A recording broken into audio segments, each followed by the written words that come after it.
আসসালামু আলাইকুম প্রিয় দর্শক, অন্য মঞ্চের আলাপচারিতায় আপনাদের সকলকে স্বাগত জানাচ্ছি। আসসালামু আলাইকুম। গোপালগঞ্জে কি হতে পারে বা কি ধরনের সিচুয়েশন ওখানে? নিশ্চয়ই বাংলাদেশের গোয়েন্দাদের কাছে বিশেষ কোনো তথ্য আছে না। তথ্য না থাকলে এত বড় মহা সমারোহে গোপালগঞ্জ প্রস্তুতি নেওয়া হয়েছে সরকারের পক্ষ থেকে। দেখেন, এনসিপি তো আর যাওয়ার সাহসই করে নেই, গোপালগঞ্জে যাওয়ার তারা নামও নেয় নেই। কিন্তু তারপরেও কোথায় যেন আপনার একটা ভেতর ভেতর একটা কোনো কেউ ফনা তুলছে, কোনো খুব দীর্ঘ গরম নিঃশ্বাস, সেরকম কোনো পরিস্থিতি গোপালগঞ্জে ছাত্রলীগের একটা মিছিল দেখা গেছে। নিষিদ্ধ ঘোষিত কার্যক্রম, নিষিদ্ধ ঘোষিত ছাত্রলীগ, এবং লোকসংখ্যা চোখে পড়ার মতন। ঘটনা কি? ঘটনা খুব সিম্পল। এর আগের বছর এনসিপি কিংস পার্টি তাদের কিং এর দয়ায় এবং রাষ্ট্রীয় পৃষ্ঠপোষকতায় গোপালগঞ্জে গিয়েছিল, আপনাদের মনে আছে। এবং গোপালগঞ্জে আমরা সেই গত বছরও রাতের বেলায় এই 15 জুলাই আমরা একটা কন্টেন্ট করেছিলাম এনসিপির গোপালগঞ্জ যাওয়া হলে কি ধরনের পরিস্থিতি তৈরি হতে পারে। সেই গোপালগঞ্জে এনসিপির জন্য গোপালগঞ্জ, যতদিন এনসিপি নামে এই দলটা আছে, যতদিন, মানে খুব বেশি দিন থাকার কথা না, এই ততদিন গোপালগঞ্জ তাদের কাছে একটা দুঃস্বপ্ন হয়ে থাকবে, এতে কোনো সন্দেহ নেই। সবশেষ খবর যেটা পাওয়া গেছে, সেই খবর হলো গোপালগঞ্জে শুধু পুলিশ এবং র্যাব দিয়ে হচ্ছে না, সেখানে 5 প্লাটুন বিজিবি মোতায়েন করা হয়েছে। এবং 5 প্লাটুন বিজিবি বুধবার 15 জুলাই সকাল থেকে গোপালগঞ্জে টহল দিচ্ছে শহরের গুরুত্বপূর্ণ জায়গাগুলোতে। কি হতে যাচ্ছে গোপালগঞ্জে কি হাজার হাজার লক্ষ আওয়ামী লীগ বের হয়ে যাবে 16 জুলাই উপলক্ষে, বা বড় কোনো অঘটন তৈরি হবে? অথবা গোপালগঞ্জ থেকে কোনো বিশেষ পরিকল্পনা কি আছে নিষিদ্ধ ঘোষিত কার্যক্রম, নিষিদ্ধ ঘোষিত সংগঠন আওয়ামী লীগের? কারণ আওয়ামী লীগের তীর্থস্থান যদি বলা হয়, তীর্থভূমি যদি বলা হয়, তাহলে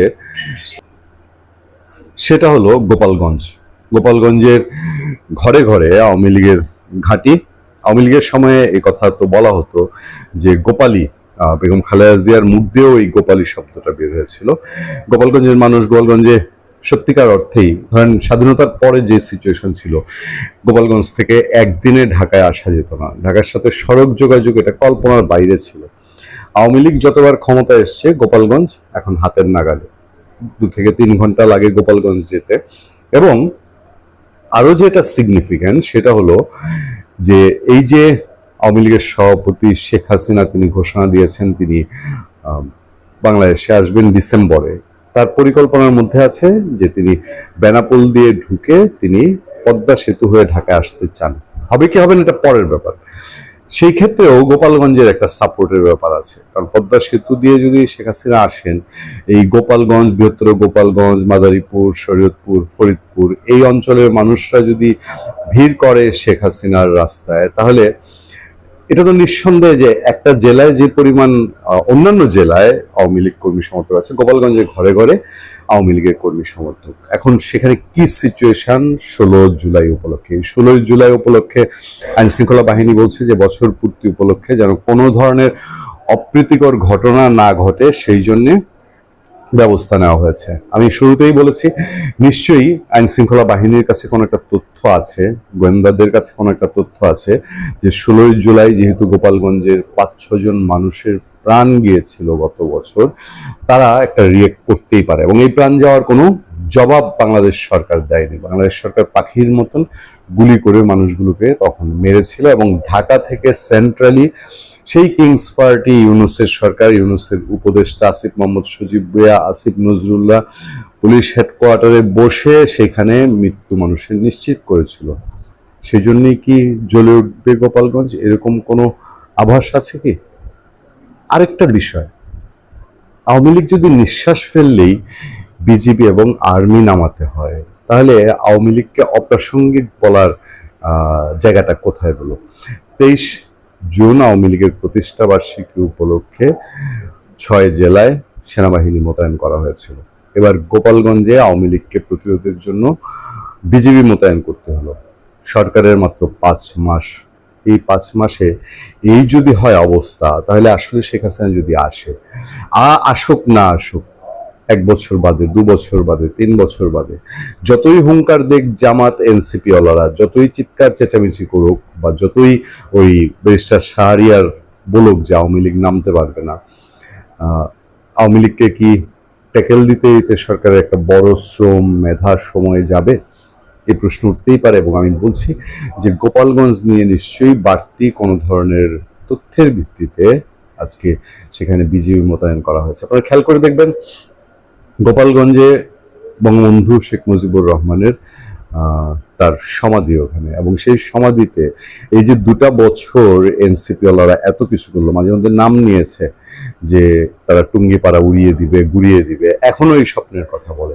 কিন্তু টুঙ্গিপাড়া কেন, টুঙ্গিপাড়ার আশপাশ গোপালগঞ্জ সদরে যেতেই তো তাদের প্রিয় পার্টি এনসিপির ত্রাহি অবস্থা হয়েছিল, তাদেরকে সেনাবাহিনী গিয়ে বিশেষ যানে করে, পিসিতে করে তাদেরকে ফিরিয়ে আনতে হয়েছে।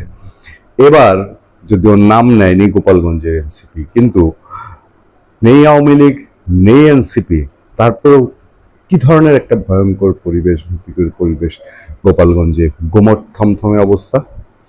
ভালো থাকবেন, সুস্থ থাকবেন। আপনাদের সাথে আমি আতিক রহমান। 7 শ্রেণীর লালবদর, কোমলমতি লালবদর, সুবিধাবাদী লালবদর, এদের মধ্যে প্রথম 5 শ্রেণীকে আমাদের ইনক্লুসিভ সোসাইটিতে অন্তর্ভুক্ত করতে হবে, এবং 6 নাম্বার এবং 7 নাম্বার যে লালবদর পাকিস্তান নিবাসী করতে পারি। পাকিস্তানের সাথে আমরা কিছুটা প্রাথমিকভাবে আলোচনা করেও দেখতে পারি যে এই মানুষগুলোকে তোমরা যদি নিয়ে যাও, তাহলে এমনকি যদি আমরা কিছু টাকা পয়সাও যদি ওদেরকে দিয়ে দেই, বা পাকিস্তানে আমরা যদি কিছু একটা শহর যদি কিনি, ওদের জন্য একটা যদি কিছু শহর বন্দর করে দেওয়া যায়, তারপরেও কিন্তু এই যে 6 নাম্বার এবং 7 নাম্বার শ্রেণীর যে লালবদর, ওদেরকে বাংলাদেশ থেকে বিতাড়িত করতে হবে।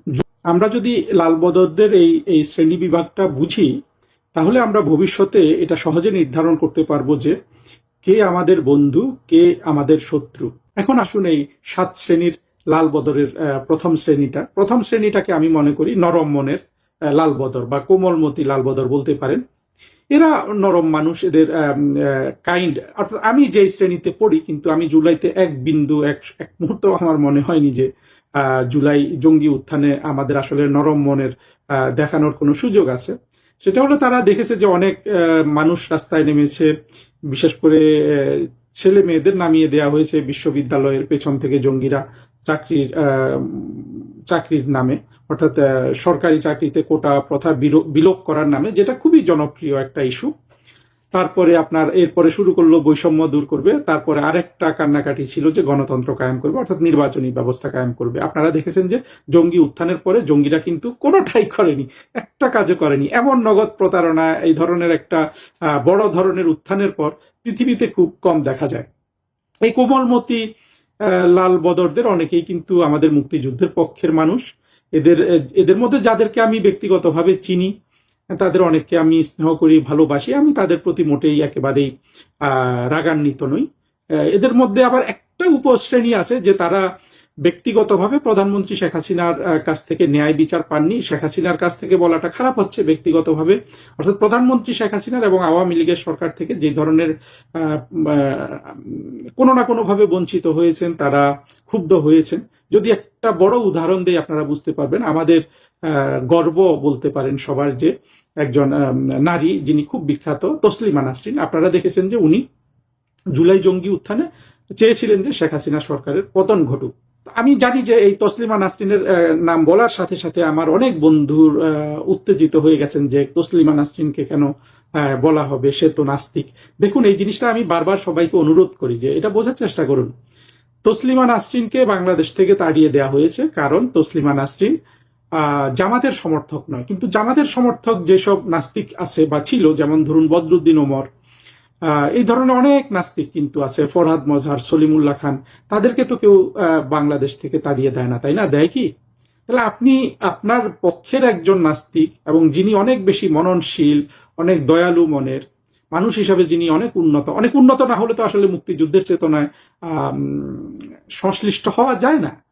আপনি তসলিমা নাসরিনকে তাড়িয়ে দিবেন, কিন্তু দেখেন এই যে বদরুদ্দিন ওমর, আগাগোড়া একজন পাকিস্তানি নাস্তিক, অর্থাৎ পাকিস্তানি সেকুলার বা নাস্তিক, সে কিন্তু সুখে শান্তিতে বাংলাদেশে বসবাস করলো, সবাই জানে লোকটা নাস্তিক, কেউ কিন্তু তার গর্দান কর্তন করতে যায় নাই। এই জিনিসটা আপনারা ধর্তব্যের মধ্যে নিবেন না। আপনারা হয়তো বলবেন যে না, বদরুদ্দিন ওমর নাস্তিক, কিন্তু সে তো নবীকে গালি দিত না, আল্লাহকে গালি দিত না, কোরআন সম্পর্কে সমালোচনা করতো না। দেখুন, এই তর্ক বহুদূর নিয়ে যাওয়া যায়। তসলিমা নাসরিন খুব বেশি গালিগালাজ করেছে কোথাও আমরা শুনিনি। আর যে কোনো বিষয়ে তো আমরা বিশ্বাস করি যে কারো সমালোচনা করার রাইট আছে। আপনি যদি সমালোচনা গর্দান কর্তন করে বন্ধ করেন, সমালোচনা তো বেড়ে যাবে। আমার এই ভিডিওটা সেই উপলক্ষে নয়, সেই জন্য বলছি না। কিন্তু দেখেন, আসাদ নূরের কাছ থেকে আমি শুনেছি, এই যে দ্রিকের যে একটা ছেলে বুড়া আছে, শহীদুল, নাস্তিক শহীদুল, যে ছবি তোলে, এই যে নানান ধরনের অভিনয় করে, সাইকেল নিয়ে ঢাকা শহরে হাঁটে, আপনার প্যালেস্টাইনের পক্ষে, ইসরায়েলের বিরুদ্ধে কি কি করে। এই নাস্তিক বাংলাদেশের সবচেয়ে বেশি কিন্তু এই আল্লাহ, নবী এবং কোরআনকে গালিগালাজ করে, এবং আসাদ নূর নিজে শুনেছে সেটা। এরা দুইজন একসাথে জেলে ছিল, এই শহীদ আর আসাদ নূর। তো আপনি চিন্তা করতে পারেন, এই শহীদ, দ্রিকের যে শহীদ, ওর গর্দান কাটবে বাংলাদেশে, এমন সাহস বাংলাদেশের কারো আছে? আপনি পারবেন? আওয়ামী লীগের যারা গর্দান কর্তন করতে চান, শহীদের গর্দান কর্তন করতে পারবেন? আসলে বিষয়টা, গর্দান কর্তনটা এসছে বাংলাদেশে পুরোপুরি রাজনৈতিকভাবে, রাজনীতি থেকে এসেছে। জামাতের কথা হলো, যেই নাস্তিক আমাকে সমর্থন করবে পাকিস্তানি সেকুলারিজমের মাধ্যমে, সেই নাস্তিককে আমি বুকে ধরে রাখবো। আর আপনি আওয়ামী লীগ আহম্মকের মতো আপনি কিন্তু আপনার মুক্তিযুদ্ধের পক্ষের নাস্তিকগুলোকে ওরাও মেরে ফেলতে চায়, ওরা সবচেয়ে বেশি মেরে ফেলতে চায়, কারণ মুক্তিযুদ্ধের পক্ষের কাউকে তো ওরা রাখতে চায় না। আবার আপনি কিন্তু তসলিমা নাসরিনকেও মেরে ফেলতে চাচ্ছেন। এখানে আপনার বোকামি না, যে মেরে ফেলতে চাচ্ছেন, তসলিমা নাসরিনের গর্দানটা কেটে ফেলতে চাচ্ছেন, তাকেও কিন্তু জামাত গর্দান কেটে দিবে যদি আপনি আওয়ামী লীগের সমর্থন হন। আপনি যত বড় হুজুর হন, যত বড় আপনি ধর্মপ্রাণ মানুষ হন, জামাত কিন্তু সুযোগ পেলে আপনার গর্দানটাও কর্তন করে দিবে। অথচ দেখেন জামাত কত সযতনে তাদের নাস্তিক হিন্দুগুলোকে রক্ষা করে। এই যে আপনার পিনাকি, তারপরে দেবপ্রিয় ভট্টাচার্য, গৌতম দাস, এদেরকে অনেক সম্মান করে তারা রক্ষা করে না? তাদেরকে, এই যে গৌতম দাসের কিছু দেখি যে জামাতের ছেলে তাকে সুন্দর করে ইউটিউবটা সাজিয়ে দেয়, আর গৌতম দাস কথা বলে। তো জামাতের এই এই এই চাতুর্যগুলো আপনারা বুঝলে, আপনারা কিন্তু এই যে একজন নাস্তিককে দেখে কিন্তু গর্দান কাটার জন্য উত্তেজিত হয়ে যাবেন বলে আমার মনে হয় না। অধ্যাপক জাফর ইকবাল কতবার বলেছেন যে আমি নাস্তিকও না, আমি কোনোদিন ধর্মের সমালোচনা করিনি। তার গর্দান কিন্তু কাটার জন্য গর্দানে উঠে গিয়েছিল একটা জঙ্গি। সেটা কি শহীদের হয়? শহীদ তো দেখেন যে ঢাকা শহরে সে কিন্তু মাস্তানি করে বেড়াচ্ছে, অলমোস্ট মাস্তানি করে বেড়াচ্ছে। দ্রিকের শহীদকে তো কেউ গর্দান কর্তন করতে যায় না। ফলে আপনাকে এটা বুঝতে হবে যে গর্দান কর্তনটা পুরোপুরি আপনার, এটা রাজনৈতিক ইস্যু করে ফেলেছে পাকিস্তানি ঘাতক বাহিনীগুলো।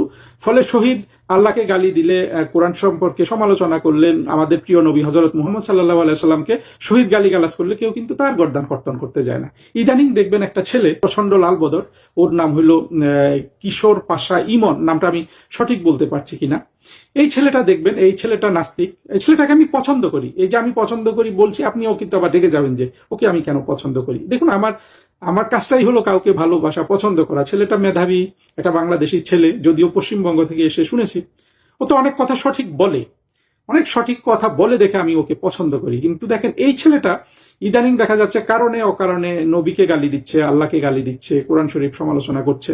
অবশ্য যুক্তরাষ্ট্র বা অন্য কোনো পশ্চিমা দেশ থেকে করছে।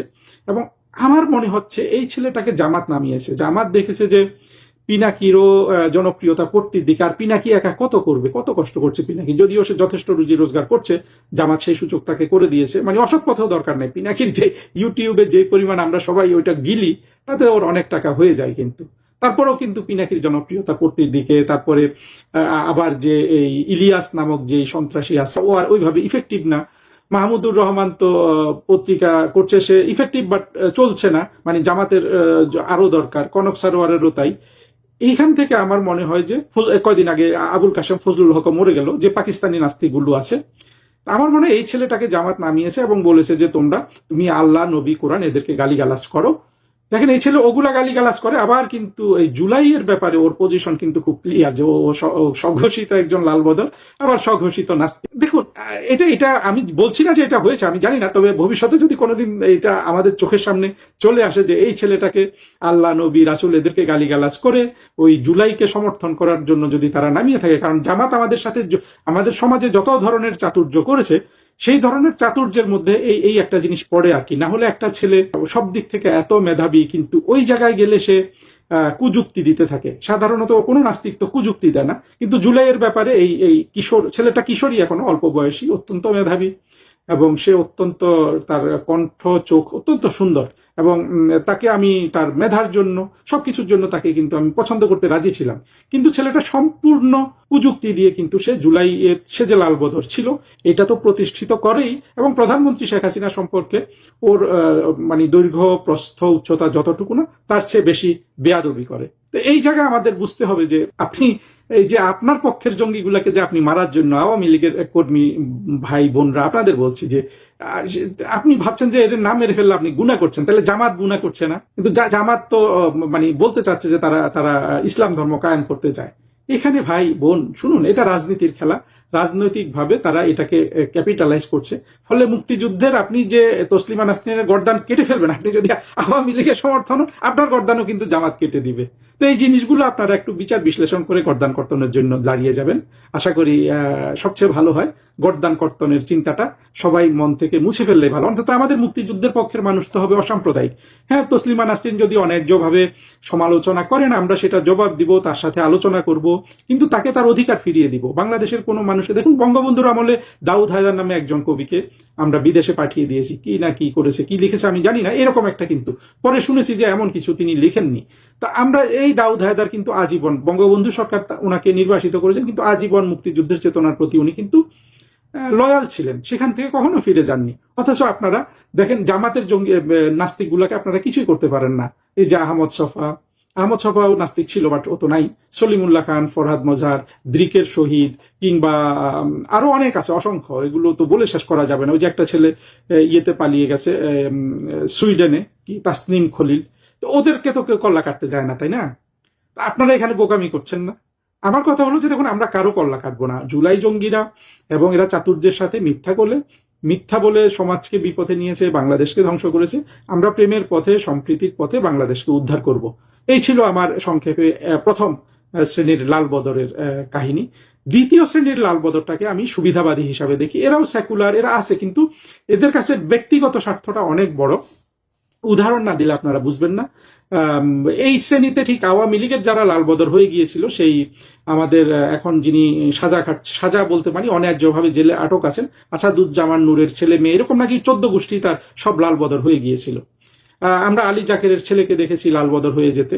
এইভাবে যত আওয়ামী লীগের অনেক আছে, নাম বলে আর আমি দুটো নাম বলবো তারপরও চিহ্নিত করার জন্য। দেখবেন এখন আমরা যদি, আমি ওই দিন ফেসবুকে চিৎকার করতে দেখলাম, একটা ছেলে আছে না, কি যেন নাম, জয় মামুন, সাংবাদিক, বিখ্যাত সাংবাদিক, সে চিৎকার করছে যে জুলাইতে আমরা প্রতারিত হয়েছি, ওরা লালবদর হয়েছিল।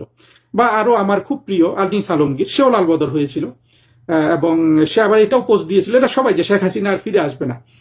এরা ঠিক আছে, এদের আদর্শের চেয়ে এদের ব্যক্তিগত স্বার্থ অনেক বড়। যখন দেখছে যে আসলে ইউনুস ফেল করে গেছে, আর ইউনুস তো আনিস আলমগীরকে নির্যাতনই করেছে অহেতুক বিনা কারণে। ওই দুই সন্ত্রাসী আনিস আলমগীরকে ধরিয়ে দিয়েছিল, একটা পিনাকি, আর একটা হলো যে সবচেয়ে বড় সন্ত্রাসীদের মধ্যে একটা গোলাম মুর্তজা, যে এখন ওয়াশিংটনে বাংলাদেশ দূতাবাসে চাকরি করছে। আনিস আলমগীরও কিন্তু পোস্ট দিয়েছিল যে শেখ হাসিনা আপনি আর ফিরবেন না। ওই পোস্টটা আমি পড়েছিলাম, আনিস আলমগীরের দুর্ভাগ্য বা আমার সৌভাগ্য।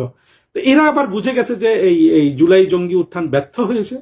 এই সুবিধাবাদী শ্রেণীটা সবাই বুঝে গেছে, এরা সবাই যার যার মতো করে এখন আমাদের মুক্তিযুদ্ধের পক্ষের নিয়ে, বা ওরা ওদের মতো করে কথা বলে। আমি এদেরকেও আমি মনে করি যে এরা ঠিক আছে, আমরা তো আসলে চিহ্নিত করতে পারি, কিন্তু একটা সমাজকে তো আমরা ইনক্লুসিভ সোসাইটি করতে চাই। সুতরাং তারাও আমাদের ভাই বন্ধু, আমাদের আত্মীয় স্বজন। এটা হলো আমার কাছে দ্বিতীয় শ্রেণীর লাল বদর। তৃতীয় শ্রেণীর যে লাল বদরটা আমি চিহ্নিত করেছি, এরা হলো ডলারখোর লাল বদর।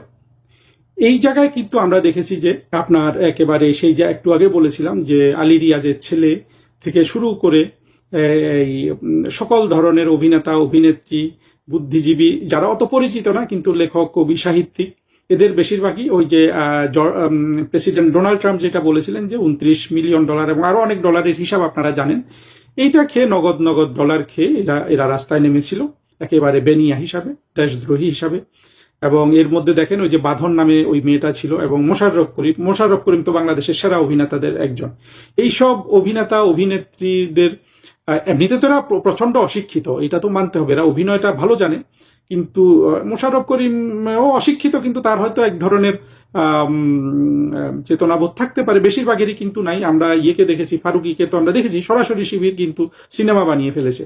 এরকম অসংখ্য মানুষ, এরা ডলার পেয়ে, ডলারের লোভে আর যারা ডলার পায় নাই তারা হয়তো ভবিষ্যতের লোভে, কোনো না কোনো লোভে, কিন্তু মূলত এরা ডলারখোর, এরা লালবদর হয়েছিল। এরা নিজেদেরও ভবিষ্যৎ ধ্বংস করেছে, দেশটাকেও ধ্বংস করেছে। আরেকটা জিনিস দেখবেন, আমি যে প্রথম শ্রেণীর লালবদরটা বললাম, যারা কোমলমতি, এমনিতে তো জামাত শিবির এদের অভিনয়ের তো কোনো শেষ নাই, এরাই তো সেরা অভিনেতা। এবং এমনকি পিনাকি দেখবেন, পিনাকি কিন্তু খুব বড় মাপের অভিনেতা, মানে শুধু নাটকে অভিনয় করলেও সে ভালো করতো, সে গিটার টিটারও বাজায়, কি কি যেন বাজায়, সব দিক থেকে আছে আর কি। হিটলারের সব চরিত্রই আমাদের এই প্রিয় পিনাকির মধ্যে আছে। পিনাকিকে আমি অনেক কারণে পছন্দ করি, আমি তো বলেছি আমার এই দোষটা আছে যে মেধাবী মানুষদের আমি পছন্দ করি। তো এরা এদের অভিনয়ের সাথে যোগ হয়েছে দেখেন মোশাররফ করিমের অভিনয়, বাঁধনের অভিনয়, আরো আছে না ঢাকা বিশ্ববিদ্যালয়ের ওই মেয়েটা যে শিক্ষিকা, যে বলেছিল যে আসমান জমিন সব কেঁপে যাচ্ছে।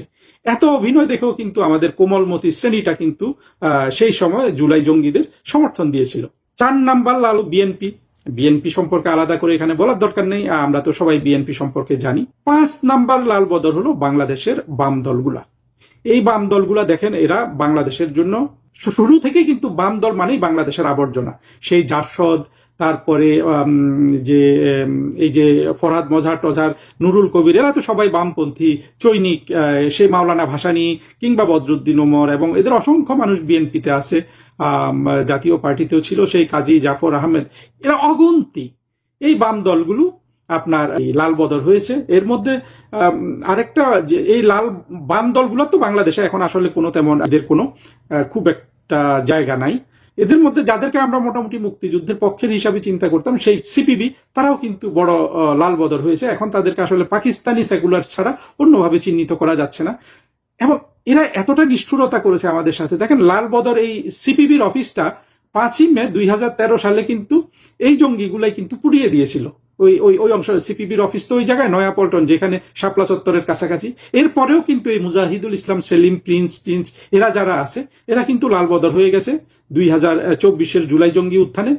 এবং আমি মনে করি যে এই আগে যেমন অন্য চৈনিক বামপন্থীগুলা, এরা কিন্তু অনেক অসভ্যতা করছে। আপনারা যদি উপমহাদেশে দেখেন এবং সারা পৃথিবীতেও দেখেন, আজকে আমি আরেকজনের সাথে কথা বলছিলাম, আমাদের এক ছোট ভাইয়ের সাথে, সেও বলছিল কিভাবে এই বামপন্থারা সারা পৃথিবীতে একটা ইলুশনের মধ্যে আছে এবং ইসলামিক জঙ্গিবাদের তারা সহপাঠী হয়েছে। সেই তত্ত্বে না যাই, কিন্তু যেটা হয়েছে যে এই জুলাই জঙ্গি উত্থানে চরমভাবে স্বাধীনতা বিরোধী বাংলাদেশের মূল স্পিরিটের পরিপন্থী হিসাবে নতুনভাবে যোগ হলো সিপিবি নামক সংগঠনটি। এটা নিয়ে আমি কিন্তু আলাদা একটা বক্তব্য দিয়েছিলাম। 6 নাম্বার লাল বদর হলো সরাসরি স্বাধীনতা বিরোধী মৌলবাদী জঙ্গি জামাত হেফাজত, আপনার যা যা আছে যত ধরনের জঙ্গি সংগঠন আছে, এরা এই 6 নাম্বার লাল বদর হলো সরাসরি এরা জেনারেল নিয়াজির হাতে হাত রেখে 1971 সালের 16 ডিসেম্বর আত্মসমর্পণ করেছিল এবং বলেছিল যে তারা বাংলাদেশে কোনোদিন তাদের উত্থান হবে না, তারা নিজেদেরকে মানে ভালো করে ফেলবে। এই কথা বলেই তো এই যে এখন যে ফুয়াদ শাহরিয়ার যে জঙ্গিগুলাকে আমরা দেখি ঢাকা শহর আপনার চষে বেড়াচ্ছে, এদের আব্বারা ছিল 1971 সালে 16 ডিসেম্বর আত্মসমর্পণকারী, এবং এরাই জামাত হেফাজত ইত্যাদি নামে লাল বদর হয়েছে। মূলত জঙ্গি উত্থানটা সংগঠিত হয়েছে, পরিচালিত হয়েছে এদের নেতৃত্বে। এই সরাসরি যারা 1971 সালে নিয়াজির হাত ধরে সরাসরি মাফ চেয়েছিল, আত্মসমর্পণ করেছিল, সেই আত্মসমর্পণের এই যে দলিলটা, ছোট দলিলটা আমরা অনেকেই দেখিয়েছি, আমাদের বন্ধু সাজ্জাদ কাদির দেখিয়েছেন, আমি নিজেও আমার ফেসবুকে দেখিয়েছি, এটা নিয়ে একটা বোধহয় ছোট ভিডিও করেছিলাম।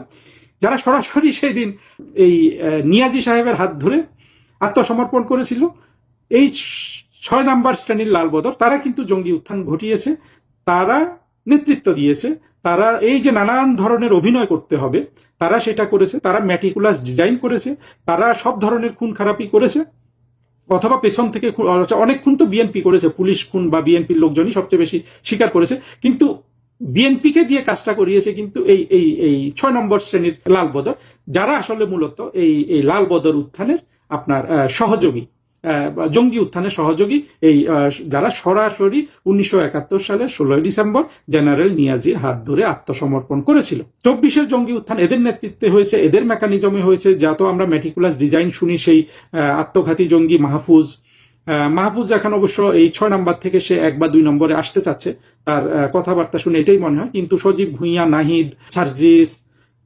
হাসনাত, কি এই যে যত নাম আছে, বা এদের সাথে যে তাসনিম, যারা ডাক্তার, মুক্তার, আছে না কতগুলো মেয়ে, এরা সবাই কিন্তু এই 6 নাম্বার শ্রেণীর লাল বদর। আর 7 নাম্বার শ্রেণীতে যে লাল বদরটা আছে, এরা হলো পাকিস্তানি সেকুলার। এরা কারা? সেই মতিউর রহমান, মাহফুজ আনাম অর্থাৎ প্রথম আলো ডেইলি স্টারের সম্পাদক মতিউর রহমান চৌধুরী, এই যত আছে, আবুল কাশেম ফজলুল হক যে মরে গেল, বদরুদ্দিন উমর যে মরে গেল, নুরুল কবির, জিল্লুর রহমান, জাহেদ, ডক্টর জাহেদ যে এখন প্রধানমন্ত্রী তারেক রহমানের উপদেষ্টা হয়েছে, এই সবগুলা হলো আপনার পাকিস্তানি সেকুলার লাল বদর। এদের আবার একটা বড় সংখ্যক শুধু সেকুলারই না, আবার নাস্তিকও। যেমন একটু আগে শহীদের দ্রিকের শহীদের উপমা দিলাম, উদাহরণ দিলাম, তারপরে আপনার আবুল কাশেম ফজলুল হকের উদাহরণ দিলাম, জাহেদদের সম্পর্ক শুনি, সেও নাস্তিক, তাসনিম খলিল, এরা সবাই হলো আপনার, বা মাহফুজ আনাম, মতিউর রহমান, এরা সবাই হলো পাকিস্তানি সেকুলার। পাকিস্তানি সেকুলাররা কেন লাল বদর হয়েছে? এদের দুঃখটা হলো আরো ভারী।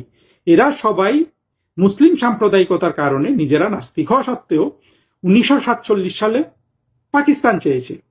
যেই 1971 সালে বঙ্গবন্ধু পাকিস্তানকে ভেঙে বাংলাদেশ করলেন, এরা কিন্তু মানসিকভাবে রাষ্ট্রহীন এবং উদ্বাস্তু হয়ে গেল। এদের দুঃখটা এতই গভীর যে এরা এই যে শ্রেণীটা 6 নম্বর যে শ্রেণীটা বললাম, যারা 1971 সালে নিয়াজির হাত ধরে আত্মসমর্পণ করেছিল, এরা কিন্তু আবার এদেরকে খুন করে ফেলবে যদি এরা একটা রাষ্ট্র পায় একসাথে। কিন্তু তবুও এই 7 নম্বর পাকিস্তান শ্রেণীর অন্তরের আকাঙ্ক্ষাটা এত গভীর যে একটা পাকিস্তান পাওয়ার, এই গভীরতায় এই যে 6 নম্বর শ্রেণীটা যে আবার এদের গর্দান কেটে ফেলবে, এইটাকে এদের কাছে বড় ইস্যু মনে হয় না। যেহেতু জামাত এদের আবার গর্দান কাটে না, এদেরকে লালন পালন করে, ফলে এরা হলো লাল বদর এবং এরা বাংলাদেশের চিহ্নিত শত্রু। এই যে আমি 7 শ্রেণীর লাল বদরের কথা বললাম, আবার যদি বলি, কোমলমতি লাল বদর, সুবিধাবাদী লাল বদর, 3 নম্বরে বলেছিলাম যে ডলার খোর লাল বদর, 4 নম্বরে বলেছিলাম বিএনপি, 5 নম্বরে বলেছিলাম বাম দলগুলি, 6 নম্বরে বলেছিলাম সরাসরি স্বাধীনতা বিরোধী জঙ্গি শ্রেণী, জামাত, হেফাজত, আরো যারা যারা জঙ্গি গোষ্ঠী আছে তারা, এবং 7 নম্বরে হলো পাকিস্তানি সেকুলার। এই দুটোর মধ্যে আমাদের মুক্তিযুদ্ধের বাংলাদেশে কোনোভাবেই 6 নাম্বার আর 7 নাম্বার শ্রেণীর লাল বদরকে স্থান দেওয়া যাবে না। যারা স্বাধীনতা বিরোধী 1971 সালে সরাসরি জঙ্গি গোষ্ঠী, মৌলবাদী গোষ্ঠী, যারা 1971 সালে নিয়াজির হাত ধরে আত্মসমর্পণ করেছিল, এবং 7 নম্বর যারা পাকিস্তানি সেকুলার, যারা ছদ্মবেশী, এরা অত্যন্ত ক্ষতিকর আমাদের জন্য। আমরা এতদিন আসলে মুক্তিযুদ্ধের পক্ষের বিপক্ষের শক্তির শ্রেণী বিভাজনে কখনোই এই পাকিস্তানি সেকুলারকে কখনোই কিন্তু নির্ধারণ করিনি এবং তাদেরকে বাংলাদেশের স্বাধীনতা শত্রু হিসাবে চিহ্নিত করতে পারিনি। আমার যত কথাবার্তা তার কিন্তু মূলে এইটা যে পাকিস্তানি সেকুলারকে চিহ্নিত না করতে পারলে আমরা বাংলাদেশের মুক্তিযুদ্ধের বাংলাদেশকে কখনো স্থায়ী করতে পারবো না। ফলে যে 7 শ্রেণীর লাল বদরদের কথা বললাম, এদের মধ্যে প্রথম 5 শ্রেণীকে আমাদের ইনক্লুসিভ সোসাইটিতে অন্তর্ভুক্ত করতে হবে, এবং 6 নাম্বার এবং 7 নাম্বার যে লাল বদর, তাদেরকে বাংলাদেশে আমরা তো আর খতম করবো না। আমরা তো ওদের মতো আসলে ওই যে রাস্তায় মানুষ মেরে ফেলা, আমাদের মুক্তিযুদ্ধের পক্ষে শক্তি তো আমরা অমানবিক না, আমরা মানবিক ধারায় কিন্তু এদেরকে আমরা বিচার করব, কারণ এরা মুক্তিযুদ্ধকেই মেনে নেয়নি, বাংলাদেশকেই মেনে নেয়নি। এরা পাকিস্তানেই যেতে চায়, এদেরকে আমরা পাকিস্তান নিবাসী করতে পারি, পাকিস্তানের সাথে আমরা কিছুটা প্রাথমিকভাবে আলোচনা করেও দেখতে পারি যে এই মানুষগুলোকে তোমরা যদি নিয়ে যাও, তাহলে এমনকি যদি আমরা কিছু টাকা পয়সাও যদি ওদেরকে দিয়ে দেই, বা পাকিস্তানে আমরা যদি কিছু একটা শহর যদি কিনি, আমাদের এখনো সেই সামর্থ্য নাই, কিন্তু ওদের জন্য একটা যদি কিছু শহর বন্দর করে দেওয়া যায়, তারপরেও কিন্তু এই যে 6 নাম্বার এবং 7 নাম্বার শ্রেণীর যে লাল বদর, ওদেরকে বাংলাদেশ থেকে বিতাড়িত করতে হবে। আর বিতাড়িত করতে না পারলে ওদের 3টা জিনিসকে আমাদের শূন্য করে দিতে হবে। কি? তাদের অর্থনৈতিক শক্তি, তাদের রাজনৈতিক শক্তি, তাদের ইন্টেলেকচুয়াল ক্যাপাসিটি, তাদের যে বুদ্ধিবৃত্তিক শক্তি। এই যে বুদ্ধিজীবিতা করে না সলিমুল্লাহ খান, ফরহাদ মজার, এদের বুদ্ধিজীবিতাটাকেও কিন্তু আমাদের শূন্য করে দিতে হবে। 2018 সালেই আওয়ামী লীগ সরকার পড়ে যেতে পারত। আওয়ামী লীগ সরকার যে 2018 সালে পতন ঘটতে পারত, তার বেশ কিছু নমুনা ছিল। ভিডিওটার কথা অনেকের মনে থাকতে পারে, অনেকে আবার ভুলে থাকতে পারেন, বিশেষ করে নতুন প্রজন্মের যারা, তাদেরকে মনে করিয়ে দিচ্ছি। আমরা দেখতে পেলাম একজন তরুণী খুব আকুল ভাবে ছুটে একেবারে হাঁপাতে হাঁপাতে এসে বলছেন যে জিগাতলায় ছাত্র মারা গিয়েছে এবং একজন ছাত্রের চোখ তুলে ফেলা হয়েছে। কি নির্মম ঘটনা! এবং তিনি ঢাকা শহরের সকলকে রাস্তায় নেমে আসতে বললেন এই সাধারণ শিক্ষার্থীদেরকে রক্ষা করার জন্য। মজার বিষয়টা কি জানেন? মজার বিষয়টা হচ্ছে জিগাতলায় এরকম কোনো ঘটনাই ঘটে নাই সেদিন। আর যিনি এই অভিনয়টা করছেন হাঁপাতে হাঁপাতে এসে, মনে হচ্ছিল যেন তিনি এই আন্দোলনে ছিলেন এবং পালিয়ে এসেছেন, তিনি আসলে জিগাতলার আশেপাশেও ছিলেন না। তিনি সম্ভবত উত্তরার একটা শুটিং স্পটে ছিলেন। তিনি হচ্ছেন অভিনেত্রী নওশাবা, পেশাদার অভিনেত্রী, টাকার বিনিময়ে তার পেশা, তিনি অভিনয় করে থাকেন এবং সেদিনও এই অভিনয়টা তিনি করেছিলেন। পরবর্তীতে যদিও তিনি বলেছেন যে আমাকে যেভাবে বলা হয়েছিল, যেভাবে তথ্য দেওয়া হয়েছিল আমি সেভাবে বলেছি। তিনি কার কাছ থেকে তথ্য পেয়েছিলেন সেই কথাটা এখনো অজানা, কে তাকে বলেছিল এইভাবে অভিনয় করতে সেটাও অজানা। কিন্তু সেদিন তার এই ভিডিওটা খুব আলোড়ন তৈরি করেছিল। সে আলোড়নটা তৈরি করেছিল এমন ভাবে, আমার মনে আছে আমার একটা বন্ধু ওই সময় ফোন দিয়েছিলেন, যে লালমাটিয়া থাকে, যে কিভাবে গিয়ে ওই বাচ্চাদেরকে সাহায্য করা যায়, কি করা যেতে পারে, চোখ তুলে ফেলছে বাচ্চাদেরকে, এবং এখানে ধানমন্ডির কর্নারে একটা বাংলাদেশ আই হসপিটাল আছে, ওইখানে নিয়ে যাওয়া যায় কিনা, ওইখানে কেউ পরিচিত আছে কিনা। সাধারণ মানুষ খুব আকুল হয়ে গিয়েছিলেন। বাস্তবতা হচ্ছে অভিযোগ করা হয়েছিল যে আওয়ামী লীগের অফিস থেকে সেখানে ছাত্রদেরকে ধরা হয়েছে, মারা হচ্ছে, এবং এজ ইট ইজ 2 জন মারা গিয়েছেন, একজনের চোখ তুলে ফেলা হচ্ছে, অসংখ্য ছাত্র আহত। এই গুজবটা যেভাবে ডালপাড়া মেরেছিল তখন, যদি কোনোভাবে ওই সময় ধানমন্ডিতে একটা লাশ ফেলে দেওয়া যেত, একটা লাশ প্রমাণ করা যেত, বা একটা ছাত্রকে ধরে যদি কারো চোখের ক্ষতি করে দেওয়া যেত, অথবা ক্ষতি ছাড়াই একটা ব্যান্ডেজ বেঁধে যদি ওইখানের মধ্যে লাল রং বা রক্তর মতো মুরগির রক্ত লাগিয়ে দেওয়া যেত, তাহলে কিন্তু সেদিনের ঢাকা শহর সামাল দেওয়া মুশকিল হতো। কারণ আমার মনে আছে আমরা সকলেই খুব উদ্বিগ্ন ছিলাম, স্কুল কলেজের ছাত্ররা, নিরীহ সাধারণ ছাত্ররা নিরাপদ সড়কের মতো একটা খুবই প্রয়োজনীয় জরুরি বিষয় নিয়ে আন্দোলন করছে, এবং তাদের উপরে কেন নির্যাতন হবে। বাস্তবতা হচ্ছে সেরকম কিছুই ঘটে নাই, কিন্তু জিনিসটাকে ওইভাবে প্রস্তুত করা হয়েছিল, যার ফলে পরবর্তীতে অভিনেত্রী নওশাবাকে গ্রেফতার করা হয়েছিল, আমাদের প্রিয় শহীদুল আলম ভাইকে গ্রেফতার করা হয়েছিল দ্রিকের, এবং যদিও তারা কিছুদিন পরেই খুব হাসতে হাসতে খেলতে খেলতে জামিন পেয়ে গিয়েছিলেন, খুব বেশি কিছু হয় নাই। কিন্তু এই রিহার্সালটা হয়েছিল সেই 2018 সালের দুটো রিহার্সাল, একটা হচ্ছে নিরাপদ সড়ক আন্দোলনের মাধ্যমে চেষ্টা করা, এবং আরেকটা ছিল কোটা আন্দোলনের প্রথম ফেজ, যেখানে এখনকার প্রতিমন্ত্রী ভিপি নূর ওনারা সেই আন্দোলনের নেতৃত্ব দিয়েছিলেন।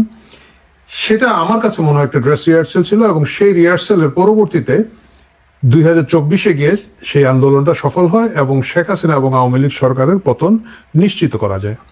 একই ঘটনা গত 2-3 দিন ধরে দেখছি, একই লক্ষণ। আমাদের মুরগি মিলন ভাই, আমাদের শিক্ষামন্ত্রী মিলন ভাই, যার নাম ইতিমধ্যে মুরগি মিলন হয়েই যাচ্ছে, তাকে নিয়ে শুরু হয়েছে। দুটো ঘটনার মধ্যে কিন্তু একই ধরনের মিল আছে। আপনি দেখবেন যে খুবই একটা নন ইস্যুকে ইস্যু বানানোর চেষ্টা হয়, খুব ভাগ্য ভালো থাকলে একটা ইস্যু পাওয়া যায়, অথবা একটা নন ইস্যুকে ইস্যু বানানোর চেষ্টা। যেমন ধরেন এখানে মিলন সাহেব, তার দোষ আছে, তিনি একজন মন্ত্রী হিসাবে বর্তমান যুগের জন্য মিসফিট, অযোগ্য। এ বিষয়ে আমি নিজেও একাধিক ভিডিওতে বলেছি, কিন্তু তিনি একটা প্রাইভেট কনভারসেশনে একজনকে টেলিফোনে বলছেন, না এরা তো ফার্মের মুরগির মতো, আজকালকার বাচ্চাদেরকে অনেকেই আদর করে, বিশেষ করে ইংলিশ মিডিয়ামের বাচ্চাদেরকে ফার্মের মুরগি। এটা কিন্তু আপনারাও আশেপাশে শুনে থাকবেন। এই নন ইস্যুকে কিন্তু একটা বিরাট ইস্যু করে গত কয়েকদিন ধরে ঢাকা শহরে পরীক্ষার মাঝেও এবং এই বৃষ্টি ও রোদের খেলার মধ্যেও খুব জমজমাট আন্দোলন চলছে। এবং আন্দোলনগুলো আজকাল ইংরেজিতে নাম হয় মার্চ টু অমুক জায়গা, মার্চ টু তমুক জায়গা, এবং সেটা শুরু হয়ে গিয়েছে। একইভাবে আপনারা দেখবেন দুটো আন্দোলনের বা এই আন্দোলনগুলোর একটা ছক আছে, স্টেপ বাই স্টেপ আছে। এখানে এখন প্রচুর সেই স্টেপগুলো ফলো করা হচ্ছে। আমি উদাহরণ দিই। নাম্বার 1, এখানে একটা ইস্যু বা নন ইস্যুকে ইস্যু করা হবে এবং এটা করে একটা বিক্ষোভের ডাক দেওয়া হবে। নাম্বার 2, সাধারণ স্কুল কলেজের ছেলে মেয়েদেরকে নামানো হচ্ছে। কেন সাধারণ স্কুল কলেজের ছেলে মেয়েদেরকে নামানো হচ্ছে? 2018 সালে যে বাচ্চারা কোটা আন্দোলনে ছিল, যে বাচ্চারা তখন আমাদের এর মধ্যে ছিল, স্কুল কলেজের যে বাচ্চারা নিরাপদ সড়ক আন্দোলনের মধ্যে ছিল, এই বাচ্চারাই কিন্তু পরবর্তীতে বিশ্ববিদ্যালয়ে যায়, এবং যখন একটা আন্দোলন তৈরি হয় তাদের যে ট্রেনিংটা এর আগে স্কুল এবং কলেজে দেওয়া হয় সেটা কাজে লাগে, যেটা 2018 সালের বাচ্চাদেরকে কাজে লাগানো যেতে পেরেছে 24 সালে। একই অবস্থা এখন আবার শুরু হয়েছে, এবং এইটাও একটা রিহার্সাল চলছে। বিশ্ববিদ্যালয়ের ছাত্রছাত্রীরা এটার মধ্যে ইনভলভ হচ্ছে না। আপনারা দেখবেন একেবারে কলেজের স্বাভাবিক এইচএসসি পরীক্ষার্থীরা এখানের মধ্যে আন্দোলন করছেন, কিন্তু ইতিমধ্যে আপনারা সোশ্যাল মিডিয়ায় দেখেছেন প্রচুর স্কুলের বাচ্চাদেরকে এখানে দেখা যাচ্ছে, যারা বিভিন্ন কলেজের আইডি কার্ড গলায় নিয়ে ঘোরাফেরা করছে এবং আন্দোলনের মধ্যে আছে। এটা হচ্ছে ছকের দ্বিতীয় অংশ। এবং এই আন্দোলনগুলো সাধারণত প্রচুর মেধাবী এবং নিরপেক্ষ ভাই বোনেরা ডাক দিয়ে থাকেন। এটার পিছনে কোনো সাংগঠনিক স্ট্রাকচার থাকে না, কোনো ছাত্র সংগঠন থাকে না, ছাত্রলীগ, ছাত্রদল, ছাত্র শিবির, ছাত্র ইউনিয়ন, ছাত্র ফ্রন্ট, কাউকে আপনারা পাবেন না। খুবই নিরপেক্ষ সাধারণত এই ভাইয়েরা ডিবেট ক্লাবে থাকেন, প্রেস ক্লাবে থাকেন, এবং বিশ্ববিদ্যালয়ের অন্যান্য সোশ্যাল অর্গানাইজেশনে থাকেন। এটা আগের বারও ঘটেছিল, এইবারও ঘটেছে। এবার যে ঘটেছে তার একটা প্রমাণ দিচ্ছি। আপনারা দেখবেন একজন ছাত্র এই আন্দোলনের প্রথম যারা ডাক দিয়েছেন তাদের একজন। আসুন তার ফেসবুক পোস্টটা দেখে আসি। যার ফেসবুক পোস্টটা দেখলেন তিনি ঢাকা কলেজের ইসলামী কালচারাল ক্লাব অথবা ইসলামী কালচারাল ডিবেট ক্লাব এইরকম কোনো একটা সংগঠনের ভাইয়া, এবং তিনি এই আন্দোলনটা ডাক দিয়েছেন। কিন্তু তিনি যখন আন্দোলনটা ডাক দেন তিনি সম্ভবত ফেসবুকে ভুলে গেছেন আরেকটা পোস্ট মুছতে, যেটা নিয়ে বেশ আলোচনা হচ্ছে। জি, আপনারা এই পোস্টটা দেখতে পেয়েছেন। উনি আসলে উনি অবশ্য গুপ্ত ভাইয়া না, উনি পরবর্তীতে দেখলাম ফেসবুকে স্বীকার করেছেন যে উনি ছাত্র শিবিরের সাথী পদে আছেন। সাথী বেশ একটা বড় পদ, সাথীর পরে বোধহয় সদস্য, এইটাই তাদের হায়েস্ট সেকেন্ড র্যাঙ্কের লিডার উনি। ছাত্র শিবিরে উনি আছেন, ওনারা আন্দোলন শুরু করেছেন। ওকে, সো দেখা গেল এটা হলো স্টেপ 3। তারপরের যে স্টেপটা আসে সেটা হচ্ছে প্রচুর আবেগী সোশ্যাল মিডিয়া পোস্ট আসবে। সেগুলোর মধ্যে মা হারা ছেলে, মেয়ে হারা বাপ, তারপর সন্তান হারা মা, এদের প্রচুর আবেগী থাকবে। অনেক গরিব ছেলে, তারা অনেক কষ্ট করে পড়াশোনা করছিল, তাদের কি ক্ষতি হচ্ছে, তারা আর মায়ের স্বপ্নটা ভেঙে গেল, এরকম প্রচুর ভিডিও সয়েল আপ হয়ে যায়। এটা আগেও হয়েছে কয়েক স্টেপে, এইবারও দেখবেন একই ট্রেন্ড শুরু হয়ে গিয়েছে। এটা গেল চতুর্থ ধাপ। পঞ্চম ধাপে গিয়ে আমাদের সরকারি ছাত্র সংগঠন মাঠে নামে এবং তারা কিছু লিডারশিপ দেখাতে চেষ্টা করে, দেখাতে গিয়ে সব কিছু পাকিয়ে ফেলে, গুলিয়ে ফেলে এবং মাস্তানি দেখায়। স্বভাবতই সরকারি ছাত্র সংগঠনের কাজই হচ্ছে মাস্তানি করা। মাস্তানগুলোই আসলে ছাত্র সংগঠনগুলো আজকাল করে এবং তারা সেগুলো আবার ভিডিও হয়, ক্লিপ হয়। তারপরে পরের ধাপটা শুরু হয়ে যায়। এই ধাপটার পরে আসলে ষষ্ঠ ধাপ। ষষ্ঠ ধাপ হচ্ছে প্রচুর লোক সরবরাহ করা হয়। তারপরে ধর প্রচুর ফেক ইউনিভার্সিটির আইডি, কলেজের আইডি দেওয়া হবে, ঢাকার বাইরে থেকে প্রচুর লোক আনা হবে এবং এদেরকে যখন ইন্টারভিউ করবেন, এটা মানে দেখা যাবে তারা বলবে আমি বুয়েটের আর্টস ডিপার্টমেন্টে পড়ি। এটা আমরা এর আগেও দেখেছি যে এক লোক ছাত্রলীগের পক্ষে গিয়েছিল, অবশ্যই গিয়ে এটা বলেছিল, এটা খুব একটা কিংবদন্তি হয়ে গিয়েছে। এই ধরনের প্রচুর লোক এইবারও যদি সোশ্যাল মিডিয়া খেয়াল করে দেখবেন এই ট্রেন্ডটা শুরু হয়ে গিয়েছে। এবং সপ্তম ধাপে আসবে আমাদের শহীদুল আলম ভাই, আমাদের সুশীল সমাজ, আমাদের শিক্ষক গ্রুপটা, ওই যারা খুবই বাম ঘরানার, তারা আসবেন। আমাদের কিছু কালচারাল অ্যাক্টিভিস্ট বন্ধু বান্ধব আছেন, তারা আসবেন। শাহবাগে এসে একটা ব্যানারের দুই পাশ ধরবেন এবং মাঝখানে মুক্ত কর ভয়, আপনা মাঝে শক্তি ধরো, নিজেরে করো জয়, এই গানগুলা গাইবেন। ফান্ড একটু বেশি থাকলে লোক একটু বেশি হবে, আর ফান্ড কম থাকলে কম থাকবে। এবং এখানে নীরব নিশ্চুপভাবে আমাদের রেহনুমা আপার মতো লোকজন ব্যানার ধরে টাঙ্গিয়ে আটকে চুপচাপ দাঁড়িয়ে থাকবেন। এরা খুবই সুশীল, বাংলাদেশের ঢাকা শহরে সুশীল, মানে বাংলাদেশের সুশীল। তাদেরকে দেখবেন এবং তাদেরকে দেখার পর আমরা যারা মধ্যবিত্ত বাসায় বসে আছি, আমরা তখন তাড়না পাবো, কী রে সবাই নেমে গেল এই আন্দোলনে, আমি গেলাম কই, তা আমারও তো খেলতে হবে। তাহলে কি করা যায়, সকালে উঠে চল আমরাও নাম, এই পর্যায়ে যাবে। এবং পরবর্তীতে যেটা হবে, আমাদের এই ধাপের পরে মিডিল মধ্যবিত্তকে নামিয়ে ফেলার যে সুশীলের চেতনার পরে স্টেপ 8, দূতাবাসে নড়াচড়া শুরু হবে। কিছু অ্যাম্বাসেডারের গাড়ি আসবে যাবে, আমরা দেখব। তারপরে কি হবে, তারপরে সেনাবাহিনীর দিকে তাকিয়ে আমরা সকালে, হে সেনাবাহিনী তুমি আমাদের উদ্ধার করো। স্টেপ 8। প্রিয় দর্শক, এই মুহূর্তে এই স্টেপ 8-এ যাবে না, আমরা অষ্টম ধাপে যাব না। তারেক রহমান নিরাপদ আছেন, বিএনপি নিরাপদ আছে, কিন্তু এটা হচ্ছে একটা রিহার্সাল।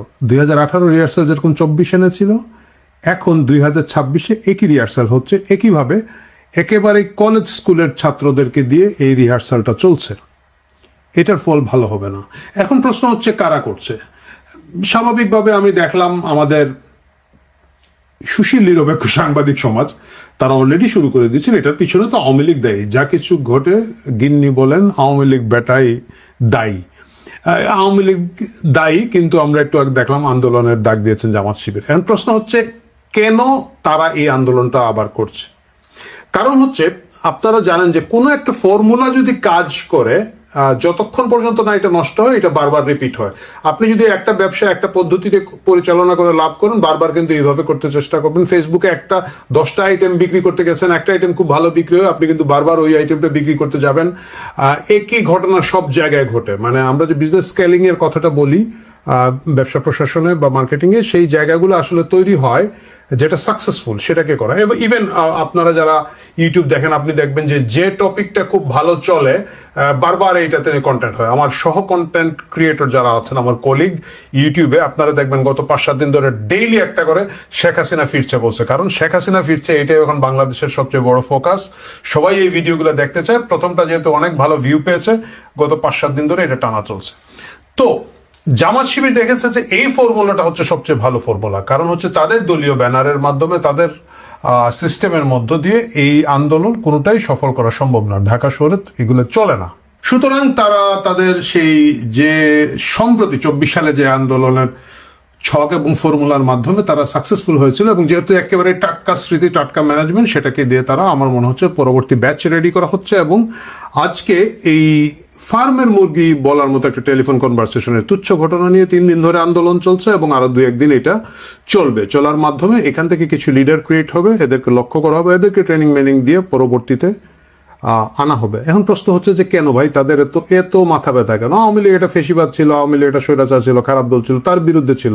বিএনপি তো ভালো, তারেক রহমান ভাই কত ভালো, সুন্দর করে গাড়ি চালান, 150 টাকার ভাত খান, তার বিরুদ্ধে কেন জামাত শিবির যাবে? ইনফ্যাক্ট জামাত এবং বিএনপি তো তারা রুমিন ফারহানার ভাষায় একই মায়ের পেটের 2 ভাই। তো মায়ের পেটের 2 ভাই যারা গত 20 বছর, যদি ভাই নাও হয়, 20 বছর তো একই ছাদের নিচে সংসার করেছে।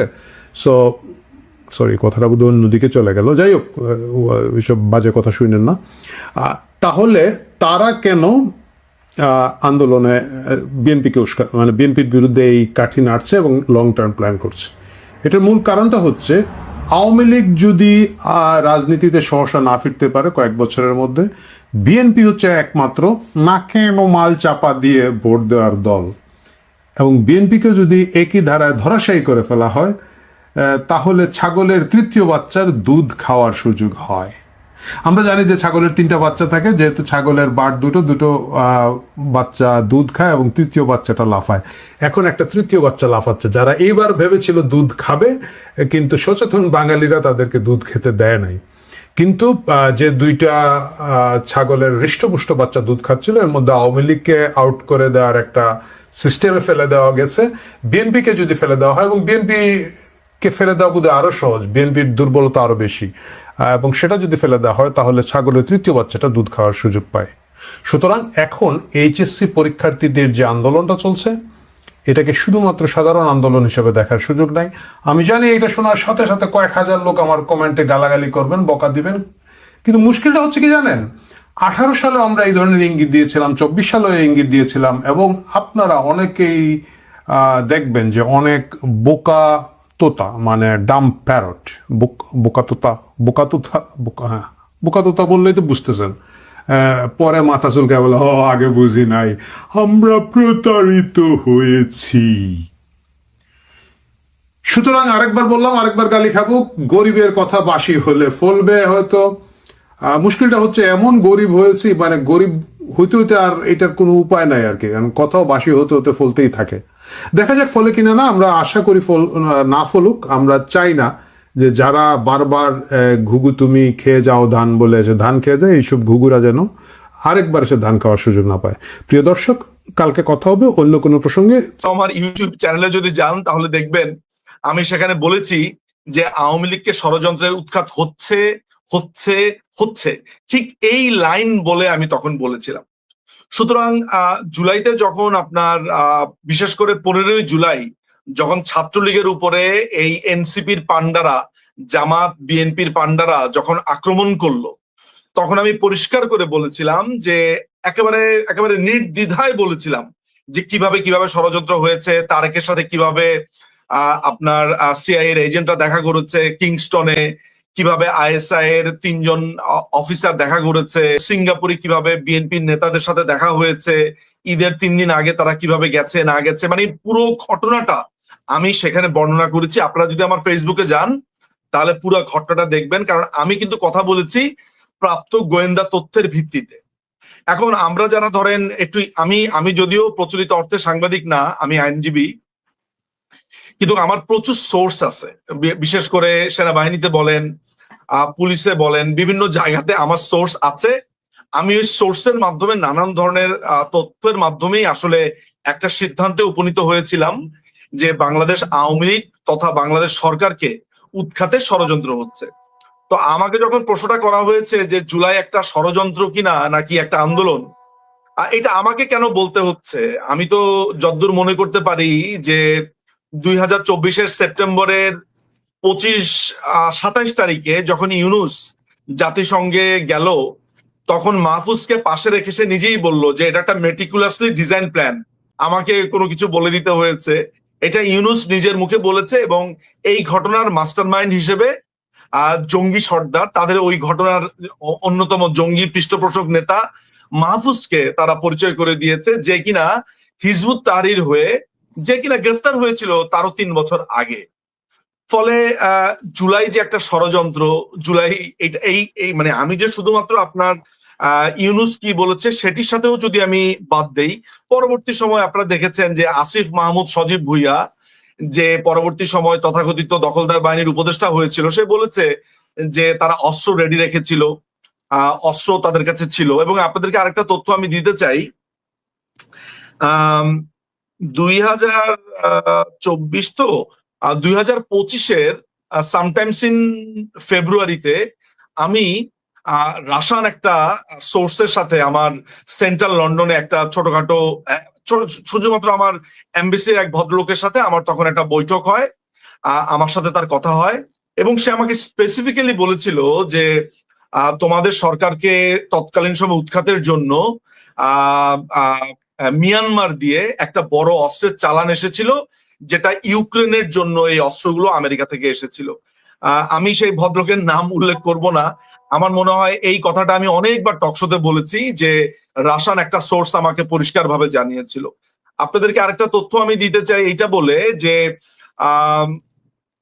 ইলেকশনের কারণ এটা হচ্ছে 15ই ডিসেম্বর রাশান মারিয়া জাকারোভা একটা সংবাদ সম্মেলনে পরিষ্কার করে বলেছিল যে বাংলাদেশে একটি কালার রেভলিউশন হবে এবং কলেজ স্কুল কলেজের ছাত্রছাত্রী ইউনিভার্সিটির ছাত্রছাত্রী দিয়ে এই কালার রেভলিউশনটা করা হবে যদি ইলেকশনের ফলাফল আমেরিকার পক্ষে না যায়। সো এইগুলো তো রাশান সোর্স থেকে বলা হয়েছিল। ব্যাপার হচ্ছে বাংলাদেশের মিডিয়া সেটা 2 দিন পরে অর্থাৎ 17 ডিসেম্বর সেটা পিক আপ করে এবং এটা নিয়ে বাংলাদেশে ব্যাপক কথাবার্তা হয়। এখনো যদি মারিয়া জাকারোভা দিয়ে আপনারা সার্চ দেন রাশান সংবাদ সংস্থা TAAS, তাহলে আপনারা সেটা পাবেন।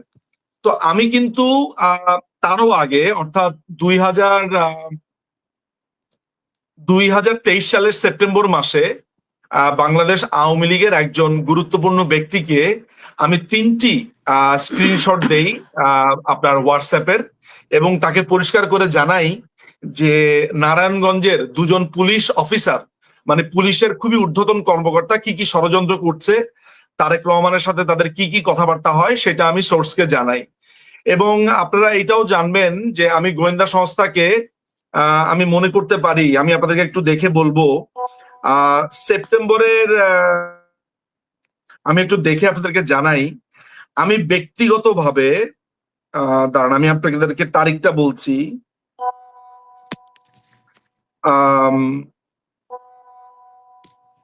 আমি সেপ্টেম্বরের 23 তারিখ 2023 সালে আমি গোয়েন্দা সংস্থার একজন সোর্সকে আমি পরিষ্কারভাবে রিপোর্টিং এর মাধ্যমে জানাই যে আশুলিয়াতে একটা শ্রমিক অসন্তোষের চেষ্টা করা হবে এবং সেটা লেট নভেম্বরের দিকে চেষ্টা করা হবে, এবং সাভারে ইলেকশনের আগে কে নির্বাচিত হবে এটা খুবই ইম্পর্টেন্ট একটা ব্যাপার। আমি তাদেরকে যথাসাধ্যভাবে সেটা টিপসটা দেই। আমি এই টিপসটা পাই হচ্ছে আমার আরেকটা সোর্স থেকে, এটাও আমার একটা রাশান সোর্স ছিল, আমি এই সোর্স থেকে তথ্যটা পাই এবং আমি তাদেরকে তখন বলেছিলাম যে 3টা ঘটনা বাংলাদেশে ঘটবে। একটি হচ্ছে একটি সাধারণ ছাত্রছাত্রীদের মাধ্যমে একটি আন্দোলন তারা করার চেষ্টা করবে। সেকেন্ড, এটাতে তারা যদি ফেল করে তারা লেট নভেম্বরের দিকে তারা আশুলিয়াতে একটি শ্রমিক অসন্তোষ ঘটাবে। এইটাতে যদি তারা ফেল করে তাহলে 2025 জানুয়ারি ফেব্রুয়ারিতে তারা বাংলাদেশের একটি স্কুলে একটি দুর্ঘটনা ঘটাবে। সেই দুর্ঘটনা কি আমি বলতে পারিনি, তবে দুর্ঘটনাটি হতে পারে ধরা যাক কোনো একজন বন্দুকধারী স্কুলে কিছু ছাত্রকে মেরে ফেলবে, ছাত্রছাত্রীকে মেরে ফেলবে, কিংবা সেখানে কোনো ধরনের একটা দুর্ঘটনা ঘটবে। আমি এই ধরনের 3টা হিন্টস তৎকালীন একটি গুরুত্বপূর্ণ গোয়েন্দা সংস্থাকে আমি 3টা হিন্টস দিয়ে ইমেল করি। আমার কাছে সেই ইমেলের কপিটা এখনো আছে, আমি দেখতে পাচ্ছি। এবং আমি তাদেরকে এইটাও জানাই যে বাংলাদেশের কিছু অদ্ভুত কিছু গ্রুপকে অনেকগুলো টাকা দেওয়া হয়েছে, সেগুলো কেন দেওয়া হয়েছে সেগুলো নিয়ে তাদেরকে অনুসন্ধান করবার জন্য অনুরোধ জানাই। তো আমি জানি না পরবর্তী সময় সেটা তৎকালীন সেই সময় মাননীয় প্রধানমন্ত্রী শেখ হাসিনাকে জানানো হয়েছিল কিনা, এবং তবে এইটা আমি বলি, আমার কাছে মনে হয় জানানো হয়নি, কারণ আমি একটি আলাপচারিতা রেফার করতে পারি যেখানে মাননীয় প্রধানমন্ত্রী এই ঘটনাগুলোকে মনে করতে পারছিলেন না। তিনি বলেছেন যে এই ধরনের কোনো কিছু আমার মনে পড়ছে না তখন, মানে যখন আমি কথা বলেছি।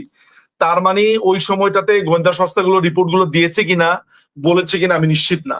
তবে আমি একেবারে ব্যক্তিগতভাবে 2023 সালের সেপ্টেম্বর মাসে এই 3টি ঘটনা তখন তৎকালীন গোয়েন্দা সংস্থাকে আমি জানিয়েছিলাম, আমি আমার রাশিয়ান সোর্স থেকে যে তথ্যগুলো পেয়েছি সেটার মাধ্যমে। ফলে এইসব ঘটনা যদি আমি 2023 সালেই জেনে যাই, বা 2023 সালে যদি আমি জিনিসগুলোকে দিয়ে ইমেল করি, তাহলে বুঝতেই পারেন যে এটি যে একটি ষড়যন্ত্র ছিল। আসসালামু আলাইকুম রহমতুল্লাহি ওয়া বারাকাতুহু। সম্মানিত দর্শক, 2026 সালের ডিসেম্বর মাসে শেখ হাসিনা বাংলাদেশে ফিরবেন, এরকম খবর এখন চারিদিকে মৌ মৌ করছে। আপনারা তো বুঝেন মৌ মৌ শব্দের অর্থটি কি। যখন কোনো একটি আকর্ষণীয় গন্ধ, কোনো একটি আকর্ষণীয় বর্ণ, বা এখন একটি যাকে বলে উৎসবের আমেজ, অথবা ভীতিকর কোনো একটি বিষয় চারিদিকের সব কিছু, প্রকৃতি এবং পরিবেশকে রীতিমতো উত্তেজিত রাখে, তখন বাংলা ভাষায় সেটিকে বলা হয় মৌ মৌ করছে। এটার ইতিবাচক দিকও আছে, নেতিবাচক দিক আছে। খুশিতে মৌ মৌ করছেন, থরথর করে কাঁপছেন ভয়ে, আতঙ্কে, এরকম। তো শেখ হাসিনার বাংলাদেশে আসার যে খবর, এই খবরে চারিদিকে একটা অস্থিরতা, আনন্দ, উৎসব, বেদনা, হতাশা, প্রতিশোধী স্পৃহা, নানা রকম একটা বিরাট মার্কেটিং এবং ব্র্যান্ডিং শুরু হয়ে গেছে। আর তারই প্রেক্ষিতে নানা রকম কথাবার্তা হচ্ছে, গল্প হচ্ছে, উপন্যাস হচ্ছে, কবিতা হচ্ছে, ইলিউশন হচ্ছে। উনি কবে আসবেন, কোন পদ দিয়ে আসবেন, কয় তারিখে আসবেন, তারপর কত লোক উপস্থিত থাকবে, প্রতিপক্ষ কী করবে, আবার উনি আসলে ওনার প্রতিপক্ষ যারা আছেন তারা কিভাবে তার প্রতি অ্যাকশনে যাবেন, রিয়াকশনে যাবেন।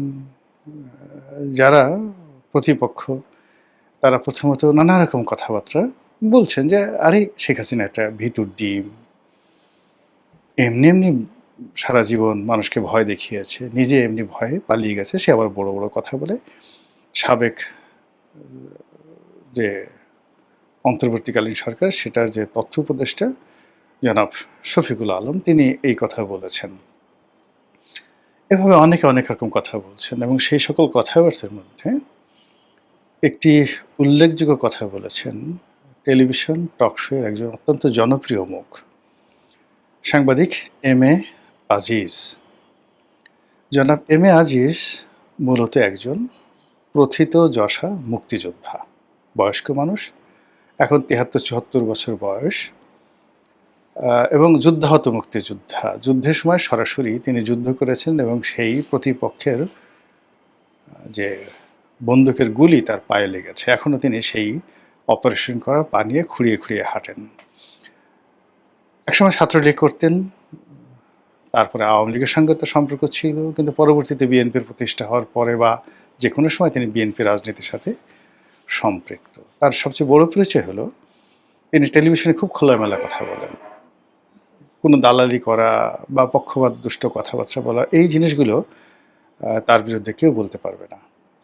যেমন ধরুন, আমি আওয়ামী লীগ করতাম, বা ফজলুর রহমান সাহেব একসময় আওয়ামী লীগ করতেন, আমাদের কিছু কিছু কথার মধ্যে আপনি আওয়ামী লীগের একটা টান পাবেন, মমত্ব পাবেন, কিছুটা পক্ষপাত দুষ্টতাও পাবেন। এটা বাস্তবতা। কিন্তু আজিজ ভাই একমাত্র ব্যক্তি, আরেকজন আছেন মাসুদ কামাল, সাংবাদিক মাসুদ কামাল, মোরাললেস যেটা সাদা মনে হয় একদম বিনা স্বার্থে সাদা বলেন, কোনো আবেগ থাকে না, কিচ্ছু থাকে না। আর যেটা কালো মনে হয় সেটাও তিনি কোনো রকম আবেগ ছাড়াই সেটা বললে ফেলেন। এই দুজন মানুষকে আমি সাম্প্রতিক সময়ে দেখেছি যারা আমার চাইতেও নিরপেক্ষ। তো সেদিক থেকে সাংবাদিক আজিজ তিনি যে কথাটি বলছেন যে একটা ব্যাপার আমার মাথায় ঢোকে না, এই যে শেখ হাসিনা যে বাংলাদেশে আসতে চাচ্ছেন বা তিনি যাওয়ার পর থেকে যত রকম কথাবার্তা বলছেন এসবই আমরা অডিও মানে তার কণ্ঠস্বর শুনতে পাচ্ছি, এবং এখনকার যে প্রযুক্তি সেই প্রযুক্তিতে শতভাগ একদম 100% কারো যাকে বলা হয় কণ্ঠস্বরকে একেবারে রোবোটিক যে তার যে স্বর সেটাকে বাদ দিয়ে হুবহু স্বরে উপস্থাপন করা সম্ভব। 19-20 হবে না, 99% হবে না, একদম 100% কণ্ঠস্বর একেবারে এআইয়ের মাধ্যমে তৈরি করে বলা সম্ভব। এগুলো এক। এবং আলটিমেটলি 90% অ্যাকুরেসি চলে এসেছে সেই ফিজিক্যাল যাকে বলা হয় অ্যাপিয়ারেন্সে। অর্থাৎ আমার যে কোনো একটা ভিডিওটিকে তারা কনভার্ট করে আমার পুরো অ্যাটিটিউড দিয়ে তারা 3 ঘন্টার একটি সিনেমা তৈরি করে দিতে পারবে এআই। এই প্রযুক্তি চলে আসছে এখানে। ছবি দেখলে আপনি বুঝতে পারবেন 90% আপনি বুঝতে পারবেন যে এটা সত্য, আর 10% আপনার সন্দেহ হবে। কিন্তু যদি বলা হয় যেটা গোলাম মোল্লা রনির কণ্ঠ, এক্ষেত্রে আপনাকে শতভাগ আপনি প্রতারিত হতে পারেন। তো ওটাই আজিজ সাহেব বলছিলেন যে আমরা যে শেখ হাসিনার ভাষণগুলো শুনছি সেই ভাষণগুলো ওনার কিনা এটা তো জানতে হবে। এমনও তো হতে পারে তিনি অসুস্থ, তিনি মরে গেছেন, তাকে মেরে ফেলা হয়েছে, তিনি আর নেই, এখন তাকে অস্ত্র হিসেবে ব্যবহার করে এই কাজগুলো করা হয়েছে। এরকম একটা কথা আমি শুনলাম একটা টেলিভিশন টক শোতে তিনি বলেছেন। আর ফেসবুকে যেটা দেখলাম সেটা হলো ভারতীয় কিছু পত্রপত্রিকা রয়েছে যারা বিজেপি বিরোধী, তারা সন্দেহ প্রকাশ করেছেন যে আসলে শেখ হাসিনা এই মুহূর্তে কোথায় আছেন, তিনি কি সুস্থ আছেন না জীবিত আছেন। আর এই দুটো খবর নিয়ে সম্ভবত একটা ফটো কাট করেছে বা একটা ছোট ভিডিও বানিয়েছেন আমাদের মোস্তফা ফিরোজ সাহেব, আরেকজন সাংবাদিক, এবং এই মুহূর্তে অত্যন্ত জনপ্রিয় ইউটিউবার। আর এই মোস্তফা ফিরোজ সাহেবের যে বক্তব্য সেটা শোনার পর আওয়ামী লীগের যারা লোকজন রয়েছেন তারা একেবারে গালাগালি করে ঠরে টেরিবল, মানে ধরো মোস্তফা ফিরোজকে, খেয়ে ফেলো মোস্তফা ফিরোজকে, গলা টিপে ফেলো মোস্তফা ফিরোজকে, কে, ইত্যাদি ইত্যাদি নানা রকম। অথচ মোস্তফা ফিরোজ বাংলা ভিশন যখন চাকরি করতেন তখন তার চাকরিটা গিয়েছিল এই কারণে যে তার সঙ্গে আওয়ামী লীগের লোকজনের সম্পর্ক ভালো। সে আওয়ামী লীগের বিভিন্ন যারা বক্তা আছেন, লোকজন আছেন, তাদেরকে টক শোতে ডাকেন, বিকজ তিনি হেড অফ দ্য নিউজ ছিলেন, তার কথা মতো সব কিছু চলত। কিন্তু বাস্তবে কোনো একটা রাজনৈতিক দলের সুবিধাভোগী বা কারোর সাথে এরকম সম্পর্ক আমি অন্তত মোস্তফা ফিরোজ সাহেবকে এটা দেখিনি। তার সঙ্গে আমার খুব ওরকম যাকে বলা হয় দীর্ঘদিনের ঘনিষ্ঠতা নয়, কিন্তু সম্পর্ক অনেক দীর্ঘদিনের। তার যে ক্যারিয়ারটা যেখানে শুরু হয়েছিল একেবারে শুরুতে আজকের কাগজে। তো আমি আজকের কাগজের একটা বিভাগের চিফ ছিলাম, সম্পাদকীয় একটা পৃষ্ঠার এডিটর ছিলাম। আর ওনারা সবাই এই মোস্তফা ফিরোজ, নঈম নিজাম, ওনারা সবাই রিপোর্টিং ডিভিশনে কাজ করতেন। খুবই জাদ্রেল স্টাফ রিপোর্টার ছিলেন। সেখান থেকে যখন টেলিভিশনগুলোতে এলেন, সেটা 21 টেলিভিশন, এনটিভি, মানে অ্যাজ এ রিপোর্টার হিসেবে তারা রাতারাতি মুন্নি সাহা তারকা খ্যাতি পেয়ে গেলেন। তারপর তো মানে তাদের আর মানে যাকে বলে পিছনে ফিরে তাকাতে হয়নি। সাম্প্রতিক সময় গত করোনার পর থেকে আমিও যখন ইউটিউবিং করছি, মোস্তফা ফিরোজ সাহেবও ইউটিউবিং শুরু করেছেন, ওর পর থেকে আমাদের মধ্যে একটা অ্যাডাপশন সম্পর্ক, পারিবারিক সম্পর্ক সেটা গড়ে উঠেছে। তো একান্ত আলাপ আলোচনায় তাকে একজন ভদ্রলোক বলে মনে হয়েছে। তারপর ঝামেলায় জড়াতে চান না, জামাতকে খুবই ভয় পান, পার্সোনালি জামাতকে ভীষণ রকম ভয় পান, এবং এতটা ভয় পান যে এই নির্বাচনের আগে সামহাও তার একটা সন্দেহ হয়ে গিয়েছিল যে জামাত সম্ভবত ক্ষমতায় চলে আসবে। এই জন্য তার সে যে কী আকুতি, বিনিদ্র রজনী, তো সেই কারণে কি হলো যে বিএনপি যখন ক্ষমতায় এলো তখন বেশ তিনি আন্দোলিত ছিলেন। আর জামাতকে সে কেন ভয় পান আমি এটা জানি না, আমি তাকে কখনো জিজ্ঞাসা করা হয়নি। তো সেই মানুষটিকে যখন এই একটা খবর প্রকাশের জন্য আওয়ামী লীগের যারা লোকজন গালাগালি করছিলেন, তখন আমার কাছে মনে হচ্ছিল যে আওয়ামী লীগের এখনও যারা লোকজন রয়েছেন সবাই ঘটনার গভীরে যান না। তারা এখনও বুঝতে চাচ্ছেন না যে সত্যিকার অর্থে মানুষজন কি মনে করছে বা মানুষজনের মনে কি ধরনের চিন্তা চেতনা থাকতে পারে। আজকের যুগের ছেলেমেয়েরা, বিশেষ করে যাদের বয়স 20 বছরের নিচে, মানে তারা প্রযুক্তিতে এত বেশি অ্যাডভান্স, মানে অবাক করা ঘটনা যে টেকনোলজি, প্রযুক্তি সব কিছু তারা একেবারে বাংলাদেশে এমন অনেক প্রযুক্তি বিশারদ রয়েছে যারা এখানে বসে শেখ হাসিনার টেলিগ্রাম অ্যাকাউন্ট, শেখ হাসিনার ফেসবুক অ্যাকাউন্ট, তার স্কাইপে অ্যাকাউন্ট, এমনকি তার টেলিফোন বাংলাদেশে বসে হ্যাক করে নিতে পারবে এবং তার সমস্ত কথাবার্তার রেকর্ড দেখাতে পারবে। এরকম লোক বাংলাদেশে আছে এবং এই ম্যান পাওয়ারগুলো শেখ হাসিনার জামানাতে তৈরি হয়েছিল। তো কাজী তার যে এ যাবৎকালে 100% মানে অডিও অ্যাপিয়ারেন্স, তিনি অডিওতে কথা বলছেন কিন্তু ভিডিওতে তিনি কোনো কথা বলছেন না। এটা নিয়ে কেন জনগণের মধ্যে সন্দেহ হবে না বলেন তো? যে কোনো মানুষের মধ্যেই সন্দেহ হবে। এর কারণ হলো তিনি এখনো পর্যন্ত কোনো ফিজিক্যাল অ্যাপিয়ারেন্সে আসেননি। কেন আসেননি, কী কারণে আসেননি বা আসছেন না, তিনি, তার লোকজন বা ভারত সরকারের পক্ষ থেকে এই ধরনের কোনো কথাবার্তা বলা হচ্ছে না।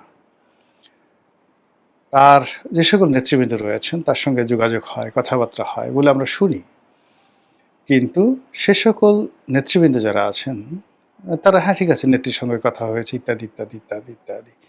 তো এটাও এখন এমন একটা প্রযুক্তির বিষয় হয়ে গেছে যে বিশ্বাসযোগ্যতা অর্জন করার জন্য, ধরুন আমার একটা টেলিফোন, শুধুমাত্র একটা, দুটো, তিনটে টেলিফোন আছে এখানে রইল এবং যে কোনো লোক টেলিফোন করলো, ওই টেলিফোনে তার সঙ্গে আমার যে এআই প্রযুক্তি, সেই প্রযুক্তি তার সঙ্গে প্রতিটি কথার যে উত্তর এবং একেবারে সঙ্গে সঙ্গে উত্তর দেওয়ার মতো অবস্থা রয়েছে, SMS থেকে শুরু করে সব জায়গাতে। আপনি চিন্তা করুন, প্রযুক্তি এমন একটা জায়গাতে চলে আসছে, এরা এখন নিজেরা বন্ধুত্ব করে ফেলেছে। অল রোবট, চীনের রোবট, ইসরায়েলের রোবট আর ভারতের রোবট, ধরুন তারা বন্ধুত্ব করে ফেলেছে। এই 3 রোবট মিলে তারা চিন্তা করছে যে কি করে চীনের সেন্ট্রাল রিজার্ভ থেকে টাকা চুরি করা যায়। প্রযুক্তি এখন এরকম ভয়ঙ্কর একটা জায়গাতে চলে আসছে। তো কাজে সেই প্রযুক্তির যুগে শেখ হাসিনার যে ফিজিক্যাল অ্যাপিয়ারেন্স, সেই ফিজিক্যাল অ্যাপিয়ারেন্স আমরা যেহেতু গত 2 বছরে দেখিনি, কাজেই এটা নিয়ে গুজব হতে পারে, অতি স্বাভাবিক গুজব হতে পারে এবং সেই কারণে আমাদের সংবাদপত্র জগতের যারা কর্তা ব্যক্তি তারা এই কথা বলতে পারেন যে আসলে তিনি সুস্থ আছেন কিনা, জীবিত আছেন কিনা, বা আসলে তিনি আসবেন কিনা, এটা তো পরের ব্যাপার। এই বিষয়গুলো নিয়ে আলাপ আলোচনা হতে পারে। তো ঘটনা যাই হোক না কেন, মূল ব্যাপারটা হলো যে তিনি যদি কৌশলগত কারণে নিজেকে না দেখান, তারও অনেক যুক্তি যেভাবে আছে। আবার ধরুন তার একেবারে তাকে নিজে সন্দেহ করা আছে, তার কোনো অস্তিত্বই নেই, তিনি অসুস্থ বা তিনি নেই বা তিনি দুনিয়া থেকে ইন্তেকাল করেছেন, ইন্না লিল্লাহি ওয়া ইন্না ইলাইহি রাজিউন। এবং সেক্ষেত্রে যে সকল কথাবার্তা হচ্ছে সেটা এক ধরনের বিজনেস হতে পারে, ভারতের একটা পলিসি হতে পারে, আওয়ামী লীগের টিকে থাকার একটা পলিসি হতে পারে, ইত্যাদি ইত্যাদি নানা রকম কারণ হতে পারে। কিন্তু রাজনীতির মতো একটা ট্রান্সপারেন্ট বিষয়ে এই বিষয়গুলো সরাসরি না বললে অনেক সমস্যা তৈরি হয়ে যায়। তাছাড়া মানবজাতির ইতিহাসে এখন নয়, সে আদিকাল থেকেই জনপ্রিয় প্রভাবশালী যারা ব্যক্তিবর্গ রয়েছেন তারা হয়তো অনেক সময় মারা গেছেন, কেউ যুদ্ধক্ষেত্রে বা কোনো পরিবেশ পরিস্থিতিতে। এরপরে ক্ষেত্র বিশেষে 2 বছর, 3 বছর, 4 বছর, 5 বছর পর্যন্ত সেই তথ্য গোপন রাখা হয়েছে। প্রাসাদের মধ্যে ছিলেন, কবর হয়ে গেছে, কিন্তু বাইরের লোক জানতে পারেনি। এর মধ্যে নতুন ধরুন রানী গর্ভবতী, বাচ্চা হয়েছে, প্রসব হয়েছে, 5 বছর তার বয়স হয়েছে। এরপর হঠাৎ করে একদিন ঘোষণা দিয়ে তারপর সেই নবজাতককে বা শিশুকে সিংহাসনে বসানো হয়েছে। এরকম অসংখ্য ঘটনা ঘটেছে। তো কাজেই এই যে শেখ হাসিনা এখানে আলোচনা হচ্ছে, এটার ইতিবাচক দিক আছে, নেতিবাচক দিক আছে। আমি ইতিবাচকও বললাম না, নেতিবাচকও বললাম না, কিন্তু যে বিষয়গুলো নিয়ে তিনি এই কথা বলার পরে আলোচনা সমালোচনা হচ্ছে তারই একটা অংশ আপনাদের কাছে তুলে ধরলাম। মহান আল্লাহ আমাদের সবাইকে হেদায়েত দান করুন এবং হেফাজত করুন। আসসালামু আলাইকুম রহমতুল্লাহি ওয়া বারাকাতুহু।